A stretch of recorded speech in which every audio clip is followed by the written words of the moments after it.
Oh ihr Gläubigen,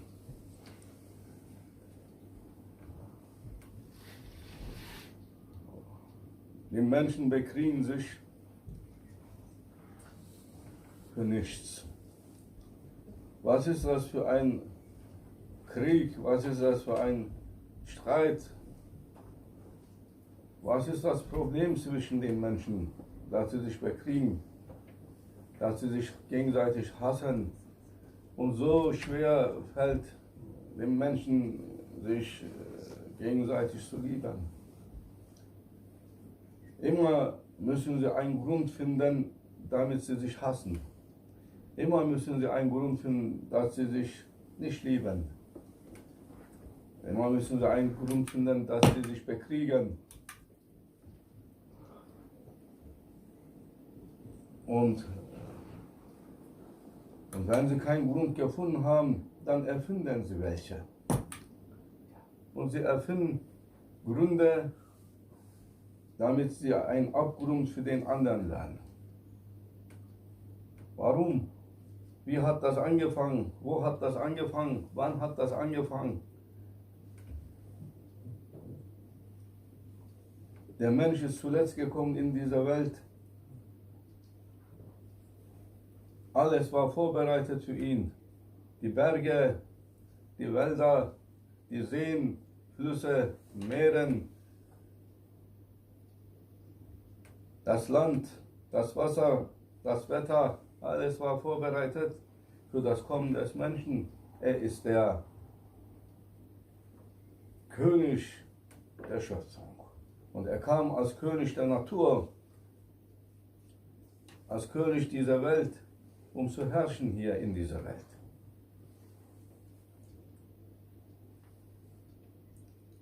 Und dann kamen die Kinder Adams. So wie Adam nicht mehr allein war und seine Kinder bekommen hatte, fing es an, Geschwisterstreit. Der ein Bruder hat sich gestritten mit dem anderen Bruder. Warum? Es ging um das eigene Interesse. Nicht allgemeine Interesse, sondern eigene Interesse. Und solange man eigene Interessen Priorität gibt und für ein gemeinsames Zusammenleben das eigene Interesse oder die eigene Interesse bevorzugt wird, wird es immer ein Problem geben. Weil so wie du deine Interessen hast, wird der andere auch seine Interessen haben. Und das wird nicht deine Interessen vielleicht fürsprechen. Vielleicht wird das ganz das Gegenteil sein, deine Interesse. Daniel.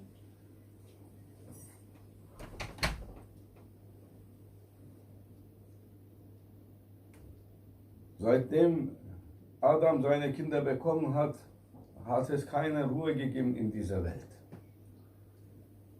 Was ist das für ein Krieg? Was ist das für ein Streit also in dieser Welt? Was passiert zwischen den Menschen? Geschwisterkrieg, Geschwisterstreit, Familienproblem oder Kinderstreit. Genau, Sheikh, das hört sich niedlicher an. Es ist ein Streit, was die Menschen machen unter sich, als Problem hervorheben und den anderen das Auge rausnehmen wollen und die Nase kaputt schlagen wollen.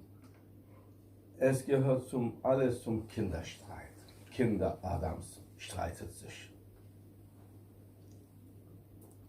Die Kinder Adams, sie streiten sich. Für was? Für nichts. Solange die Interesse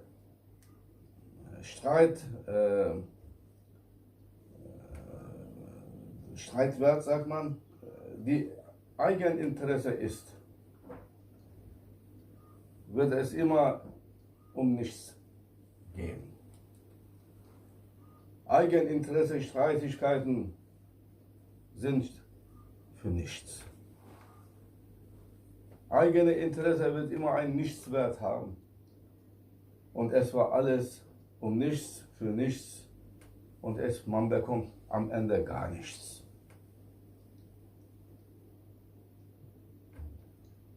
Wir sollten schauen, warum wir uns streiten mit den anderen Geschwistern. Wir sollten immer, bevor wir losgehen auf den anderen mit unserer Wut oder Zorn oder Ärger oder Hass oder Neid oder Eifersucht, müssen wir uns überlegen, wofür das Ganze. Bringt das was, wenn ich den anderen das Auge genommen habe, die Nase gebrochen habe und ihn zum Fall gebracht habe und aus der Existenz gelöscht habe? Bringt das was? Was bringt mir das? Sheikh, auch wenn das nicht bringt, das Ego fühlt sich erstmal für den Moment hier ganz glücklich. Wird das für Ewigkeit so dauern? Nein, das Ego kannst du niemals zufriedenstellen. Niemals wird das Ego zufriedengestellt werden, wenn du ihn nicht eingesperrt hast. Nur wer Sklave geworden ist, Gefangene geworden ist, ist zufrieden mit dem, was er bekommt. Solange das Ego frei ist, wird man das Ego niemals zufriedenstellen können, wird immer mehr und immer mehr haben wollen. Und wenn er der Alleinherrscher in dieser Welt sein wird, außer ihm gibt es keinen anderen Menschen in dieser Welt, dann wird er Richtung Mond schauen und sagen, den will ich auch mal haben. Und wenn er auf dem Mond gelandet sein sollte, wie man behauptet, dann will er Mars macht mobil und so weiter singen und dann ein Auge auf Mars werfen. Das Ego wird nie genug kriegen. Deshalb will er immer kriegen, kriegen, kriegen und bekriegen. Er will alles durch Krieg erlangen. Frieden nicht. Frieden bekommt das Ego, wenn er eingesperrt ist. Wenn man geschafft hat, das Ego einzusperren und zu kontrollieren, dann bekommt das Ego alles, was es begehrt hat und sich gewünscht hat, unendlich und auf ewig in Frieden im Paradies. Niemand geht ohne sein Ego ins Paradies. Wer es nicht geschafft hat, das Ego in den Käfig gesperrt zu haben, kommt selber niemals ins Paradies, weil ohne Ego kommst du weder in die Hölle noch in das Paradies. Deshalb, Nefsi Mutmaine, sagt Allah im Koran, komm wieder zu mir zurück mit einem zufriedengestellten Ego. Stimmt das, Abdul Qadir? Mit Nefs Radie musst du zu mir kommen, Nefsi Mutmaine musst du zu mir kommen. Bis dahin hast du viel Arbeit mit deinem Ego.